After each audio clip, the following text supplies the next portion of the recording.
Black Lagoon vibe anyone?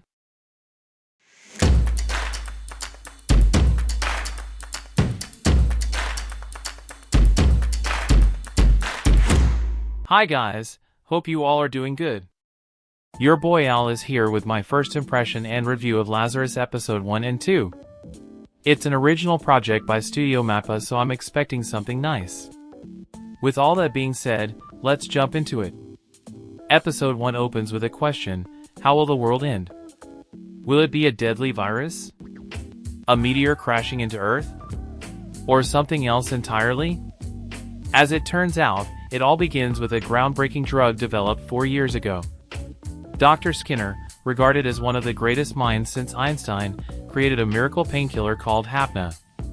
Affordable and without side effects, Hapna took over the market and transformed the world into a Hapna-driven utopia.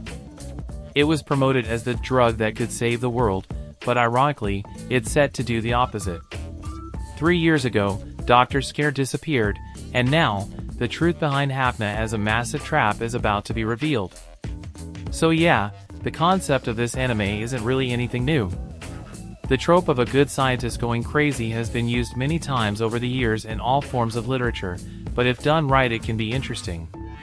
We see that at the Northport Correctional Facility, Axel Gilberto receives a visit from Hersch. She asks for a favor that could potentially secure his release. Axel is serving an 888-year sentence but is now unneeded for what's coming. A video featuring Dr. Skinner has gone viral, suggesting his return. In the video, Skinner claims to have changed and reveals the truth behind Hapna. The drug was never meant to be just a painkiller. Instead, it remains in the body for 3 years and then ends the user.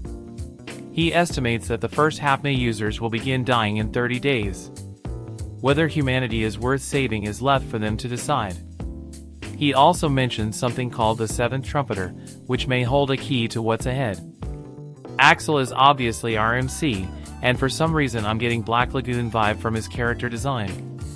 Also, I wonder what motives does Hersch have behind wanting to save the world.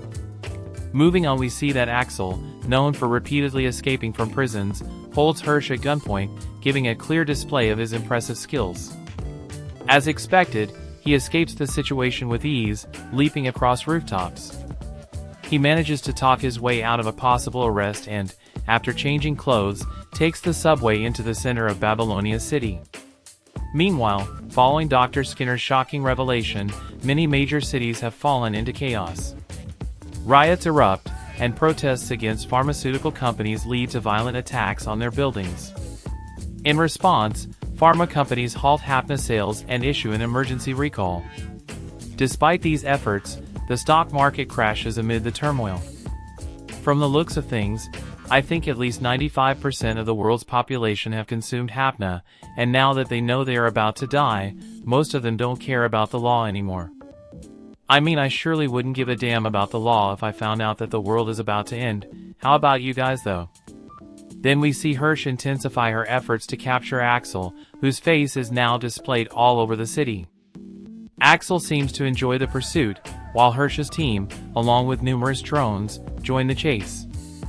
The team includes Elena, a tech expert, Chris, a blonde motorcyclist, Leland, a seemingly normal boy, and Doug, a serious and straightforward strategist. Axel skillfully navigates the futuristic city. Eventually, Doug corners him at gunpoint on a rooftop. This is probably the best freestyle run I have seen in any anime, but I guess I shouldn't have expected anything less from Studio Mappa. By the way, it's been 2 years since I have been doing seasonal anime reviews, but sadly most of you still don't talk to me for some reason. At the end we see that with no other options, Axel makes a bold move and leaps off the rooftop, grabbing onto a drone to reach the ground safely. However, he gets caught off guard by Chris's femme fatale act, and she knocks him out with an electric shock. When Axel wakes up, he discovers he's now in the custody of the group known as Lazarus. This episode was mostly about introducing the general premise of the show to the audience, with nothing too intense except the animation, which is really common, and not a bad thing if you ask me. With all that being said, now let's dive into episode 2. At first we see that Hapna was once a casual drug for Axel and his friends, something they mixed with soda to get a light high and escape the gloom of the world. Its low cost and social pressure made it popular with everyone, even kids. But now, it's become a threat that could wipe out humanity. Hersch explains the situation to Axel. Lazarus needs to find Dr. Skinner, and only then will Axel earn his freedom. He's fitted with an unbreakable wristband that will either burn or shock him if he tries to escape or if anything happens to Hersch. For now, he's stuck with the group, and the others don't seem to have much choice either. We see that everyone is hunting for Skinner, and reporters start hounding his gardener for clues.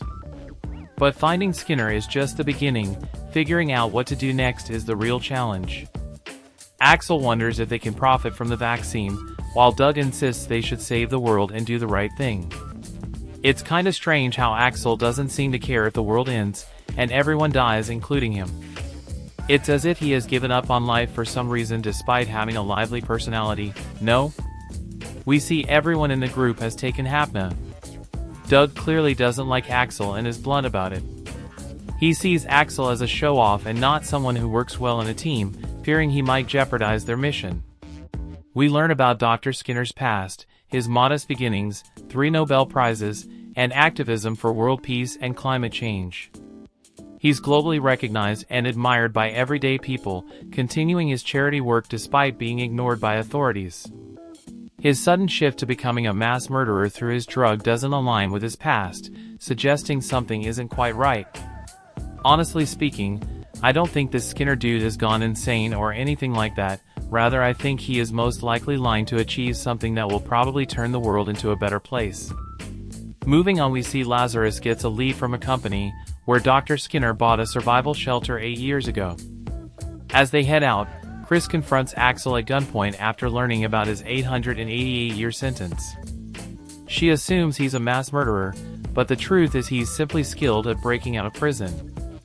His original 3-year sentence kept doubling with each escape attempt, turning into a massive total. For Axel, prison breaking became a hobby. We cut to Doug. He says he joined due to some unspecified misdemeanors, while Leland insists his petty crimes aren't serious enough to raise concern.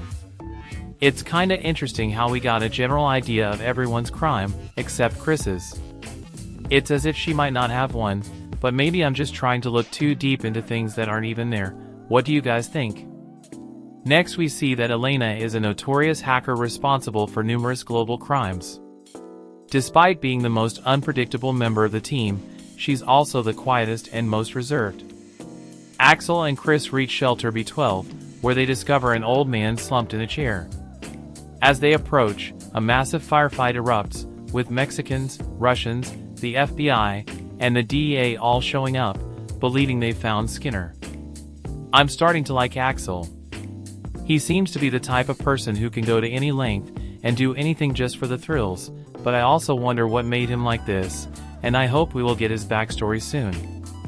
At the end, we see Doug and Leland arrive at the main office in Shelter Area B, where they're confronted by 2 debt collectors looking for someone named Kobayashi. Though the reason isn't clear at first, the misunderstanding is eventually cleared up after a brief conversation. It turns out the man in the chair is Kobayashi. He's completely defeated. He originally took Hapna in an attempt to end his life, but the drug was too mild to succeed. Any hope he had of rebuilding his life fades when he remembers the world is set to collapse in 30 days. At the same time, Elena locates Skinner online, but a complication arises as thousands of identical signals appear on the scanners. So yeah, I mean, a genius like Skinner obviously wouldn't appear in public without a plan, especially when he knows the world is after him. By the way, they could have done more with the cyberpunk aesthetic, no? Overall, this was a decent start for the anime, and if you enjoy shows like Great Pretender or Black Lagoon, then you should give it a try. Anyways, thanks for watching, everyone. If you like my video, then check out some of my other videos. Also, don't forget to hit the like button and subscribe to my channel if you want to keep me motivated to make more videos, and you can also leave a comment if you want to say something, because it helps me fight the almighty YouTube algorithm. You can also follow me on Twitter and Instagram or check out my Facebook page. Links are given in the description. Until then, see ya.